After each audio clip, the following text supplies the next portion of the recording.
أحييكم شباب الفاتح، شباب القومية، شباب الفاطمية، شباب التحدي، جيل التحدي، جيل الغضب.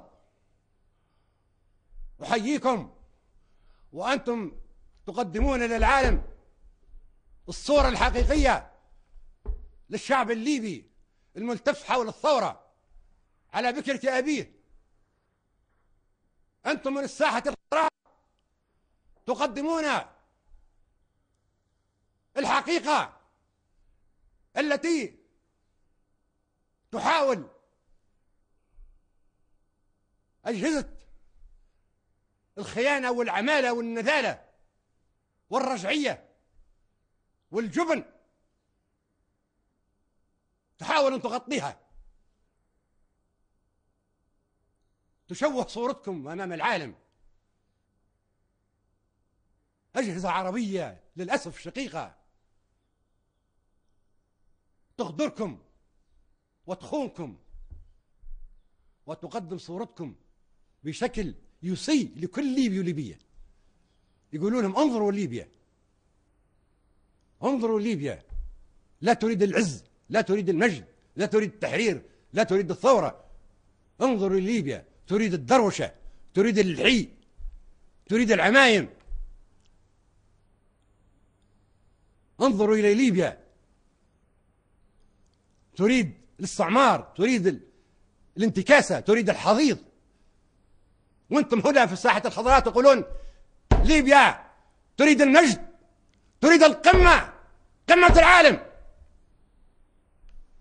ليبيا تقود القارات، آسيا وأفريقيا وأمريكا اللاتينية وحتى أوروبا، كل القارات تعقد قمم في ليبيا. هذا مجد للليبيين والليبيات. أصبح الليبي الآن يشار له بالبنان في جميع أنحاء العالم.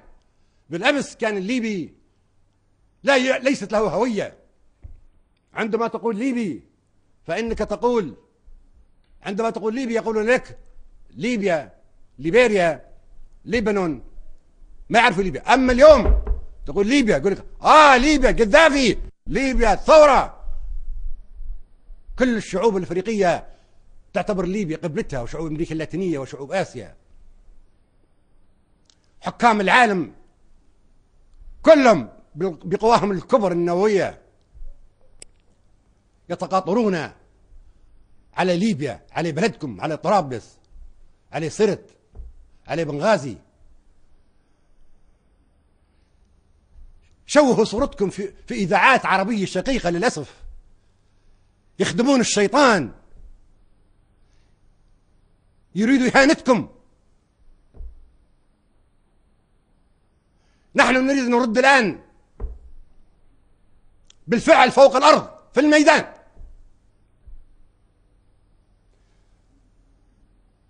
معمر القذافي ما عنده منصب حتى يزعل ويستقيل منه كما فعل الروساء. معمر القذافي ليس رئيس، هو قائد ثورة. الثورة تعني التضحية دائما وأبدا حتى نهاية العمر.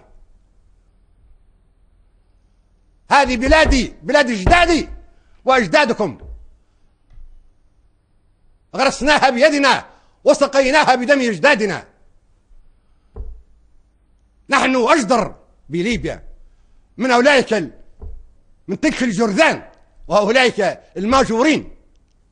من هم هؤلاء الماجورين المدفوع لهم الثمن من المخابرات الأجنبية؟ لعنة الله عليهم. تركوا العار لأولادهم إذا عندهم أولاد، وتركوا العار لعائلاتهم إذا عندهم عائلات، تركوا العار لقبائلهم إذا كان عندهم قبائل. ولكن هؤلاء ما عندهم قبائل. القبائل الليبية قبائل شريفة مجاهدة مكافحة. تقاطر علي في هذا الشهر كل القبائل، من البطلاني للجبل الغربي إلى فزان، كلهم يهتفون هتاف واحد،